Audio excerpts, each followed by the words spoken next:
శివుడు సేవించిన విషం పేరు హాలాహలం. ఈ సంఘటన క్షీరసాగర మథనం సమయంలో జరిగింది. దీని గురించి పూర్తి వివరాలు కింద ఇవ్వబడ్డాయి. క్షీరసాగర మథనం. పూర్వం దేవతలు, రాక్షసులు కలిసి అమృతం కోసం పాల సముద్రాన్ని మథించడానికి పూనుకున్నారు. దీనినే క్షీరసాగర మథనం అంటారు. ఈ మథనానికి మందర పర్వతాన్ని, కవ్వంగా, వాసుకి అనే మహాసర్పరాజ్యాన్ని తాడుగా ఉపయోగించారు. దేవతలు వాసుకి తోక పట్టుకోగా రాక్షసులు వాసుకి తలపట్టుకుని సముద్రాన్ని చిలకడం మొదలుపెట్టారు. హాలాహలం పుట్టుక.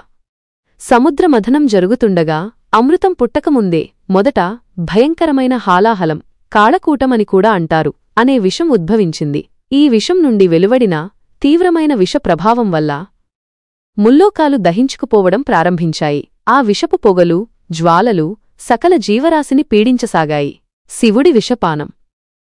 ఆ భయంకరమైన పరిస్థితిని చూసి దేవతలు, రాక్షసులు భయభ్రాంతులై బ్రహ్మదేవుణ్ణి, విష్ణువును ఆశ్రయించారు. వారందరూ కలిసి లోకాలను రక్షించమని పరమశివుడిని ప్రార్థించారు. లోక కళ్యాణాన్ని కోరే శివుడు వారి ప్రార్థనను మన్నించి ఆ భయంకరమైన విషం మొత్తాన్ని తన అరచేతిలోకి తీసుకుని సేవించాడు. నీలకంఠుడు.